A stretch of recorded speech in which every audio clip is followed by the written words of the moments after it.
ሀይል ላይ እንዴት ነሽ እናት? ሰላም ነው? እንዴት ነሽ? እግዚአብሔር ይመስገን። ምን ገጠለሽ ዛሬ? ቦታ ተፈልገ እንደተገኘ ምን ነው በሰላም ዴት ወብዬ የዘናውቱ ትውስታችን አይደል እንዴ? ስንት ነገር የሰራ ሰው እንዴት ነሽ? ጫወታው ነገር አለ ዱ ባጋጣሚ ሳንዘጋጅ ተፈልገን የተገኘው ስትፈልግ ብዙ ቆይተናል አይደል? እምቢ አትለኝም መቼስ ዝግጁ ነኝ ላይ ስንት ነገር እንጫወታለን እና ስላገኘሁሽ ደስ ብሎኛል። በጣም ደስ ብሎኛል ቶሚ አንደና ቶሚ ስላገኘሁህ በጣም ደስ ብሎኛል። እኔም በጣም ነው የማመሰግነው ላይ ረጅም ዓመት ሆነኝ ካየሁህ ተለውጠሃል። አዎ እርጅና ነው መጣ መሰለኝ ሰውነቴ ጨምሯል አይደል? ያለው ገና ወጣት ነህ። ምን የምድር እርጅና ነው እንዴ? አላይ እኔም ስላገኘሁሽ በጣም ነው ደስ ያለኝ። ደስ ብሎኛል ቶሚ። ምንድነው ያጠፋ ግን የት ነበር? የራሴን የግል ስራዎች መስራት ላይ ነበርኩኝ። ያው ሞዴሊንግንም ኦልሞስት እቻለሁ ማለት ነው። ከማስታወቂያም ከፊልምም ምንም ነገር ጠፍተሃል። ረጅም ጊዜ ሆነ ኦልሞስት ማለት ይቻላል ጠፍቻለሁ ላይ አሁን አንድ ቦታ ይዤ እሄዳለሁ። እዛ ሄደን ምንድነው ያጠፋ የሰራሃቸው ስራዎች ስለ ስራዎች ስለ አንዳንድ ነገሮች ቁጭ ብለን እናወራለን። ግን በዛውም ሰርፕራይዝ ነው ቦታ ስለዚህ እንሄድ እናየዋለን። ቶሚ እዚህ ቦታ ሳመጣ ሻላ አይደል? ሻላ የተለየ ምክንያት አለኝ። የመጀመሪያ ሙዚቃ ክሊፕ ህዝብ ጋር የደረስክበት የቤተልሔም መኮንን አትፍራኝ አትሸኝ የሚለው ሙዚቃ ነበር። እሱ ሙዚቃ ደግሞ እዚህ ላይ ተሰራ። እሱ ሙዚቃ ለመስራት አጋጣሚው እንዴት አገኘው? እሱ ሙዚቃ ለመስራት አጋጣሚ ያገኘሁት ማስተር ፊልም ፕሮዳክሽኖች ናቸው። እዛ ተምረሃል? አልተማርኩም። ቢኒያም ከበደ ይባላል ባለቤቱ።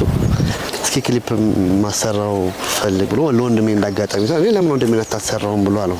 ወንድሜ ያቅ ነበር ሞዴሊንግ ለመግባት ፍላጎት እንደነበር።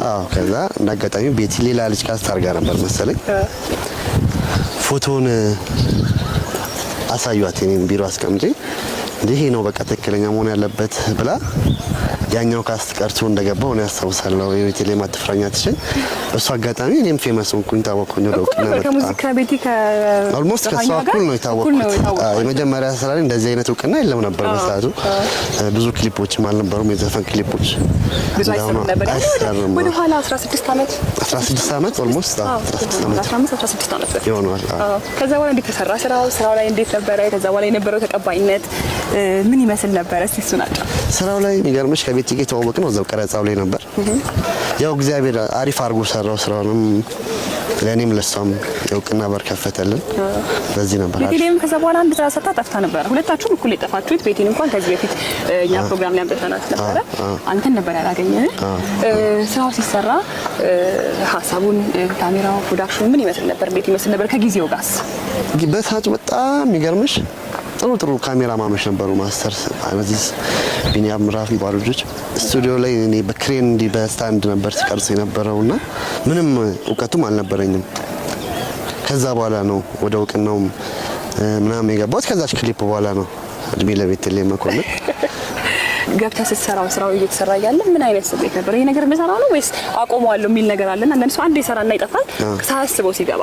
አንተ ከዛ በኋላ እንዴት? እኔ የሚገርምሽ በልጅነቴ ነበረኝ ሞዴሊንግ ምናምን ፍቅሩ ነበረኝ ውስጥ እና አጋጣሚ ሆኖ በዛ ክሊፕ ወደ ሞዴሊንግ ገባው።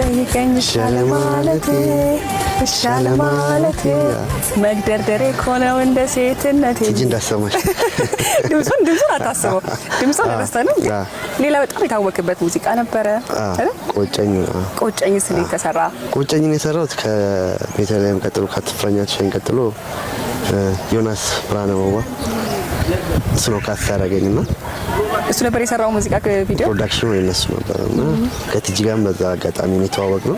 በጣም ጥሩ አርቲስት ነች። በጣም ጎበዝ አርቲስት ነች። ሙዚቃውም ተወዳጅ ሙዚቃ ነበር። ያኔ በሰዓቱ የነበሩ ቪዲዮ ክሊፖች የተወሰኑ ናቸውና የኔ እድለኛም ስለሆንኩ መሰለኝ ምንም ስራ ሳልሰራ በእነዛ ስራዎች በእነዛ ሙዚቃዎች በደንብ ታወቀ ነበር። ከዛ ደግሞ ማስታወቂያዎች መጡ። ማስታወቂያዎች ሰራው። ከዛ ዋው ፋሽን አስታውሳለሁ። ፋሽን በጣም ሙሉ ኢትዮጵያ ላይ ታወቁበት የዋው ፋሽን የሱፍ ፕሮዳክሽን ነው።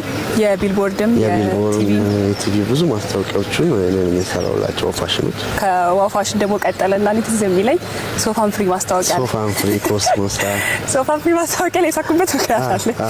አንድ አጋጣሚ ነበረ ያኔ ዋና አትችልም ነበርና እስቲ ስለዛ ማስታወቂያ ትንሽ አወራኝ።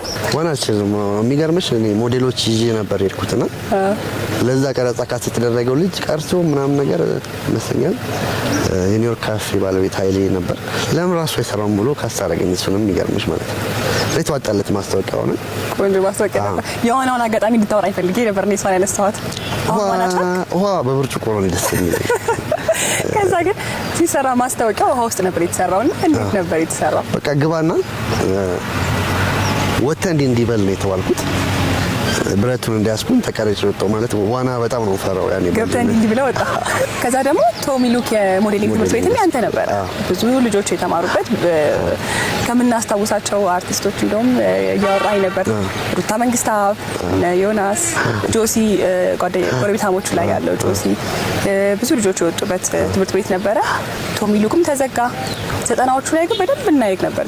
የ90ዎቹ ላይ የነበሩት ትውልዶች በማስታወቂያ በሞዴሊንግም በፊልምም የሚያይክ የነበረው ሰው ጋር በአንድ ይጠፋል። ምንድን ነው ያጠፋ? በአንድ አይደለም የጠፋሁት ማለት የራሴ የሆኑ ምክንያቶች ነበሩኝ። ማስተካከላቸው ስራዎች ነበሩኝ በግል የምሰራቸው።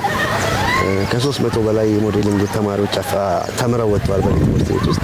ቶሚ ሉክ የሚለው ስም ጠቅሞኝ ነበር። እውቅና ላይ ስለነበርኩ ሞዴሊንጉ ላይ ስለነበርኩ ቶማስ ጋር መማር እንፈልጋለን ብለው ብዙ ወጣቶች መጥተው ተምረዋል። አንተ ራስህ ታስተምር ነበር? እኔም ራሴ አስተምራለሁ። ብዙዎቹም ሰክሰስ ቦታ ላይ ሆኖ ሳያቸው በጣም ነው ደስ የሚል ማለት የሆነ ነገር አረጋለሁ ብዬ አስባለሁ ማለት እኔ አሁን ስራውን ባቆመውም ከስራው ብለቀም ከኔ ትምህርት ቤት ውስጥ በኔ አልፎ የድልዶች ሰክሰስ ሆኖ ሳያቸው ደስ የሚል ስሜት ይሰማኛል። እኔ ከነዚህ ስራዎችን በዘለለ ያንን ጊዜ በጣም ማስታውሰው ያው ከእናንተ በፊትም እነ ጆኒ የማነ በፊት የነበሩ ሞዴሎች ነበሩ። ግን የእናንተን ጊዜ ለየት የሚያደርገው የወንዶች ሞዴሊንግ ስራ ከፍ ብሎ የታየበት ጊዜ ነበር። በእርግጥ የሴቶችም ጥሩ ነበር፣ ግን የሴቶች ለምደነዋል። ሞዴሊንግ ሴቶች ላይ የተለመደ ነበረ። የእናንተ ጊዜ ግን ወንዶች ብዙ ተሳታፊ አልነበሩም፣ በደንብ ይወጣ አልነበረም። ልክ የነ ቶሚ ጊዜ ሲመጣ ለልደት ለዳኒ እና እንደ ቶማስ ደግሞ ራሱን ችሎ መነጋገሪያ ነገሮች ነበሩት። በጣም የሚያስቀኝ አንዴ እዚህ ሁርሶ ካምፕ የሙዚቃ ዝግጅትም ነበረ። እናንተም ፋሽን ሾው ልታሳዩ እዛ ተገኝታችሁ ነበርና እዛ የገጠመ አንድ አጋጣሚ ነበረ። እስቲ እሱን አጫውተኝ። ሁርሶ የጦር ካምፕ ነበረ።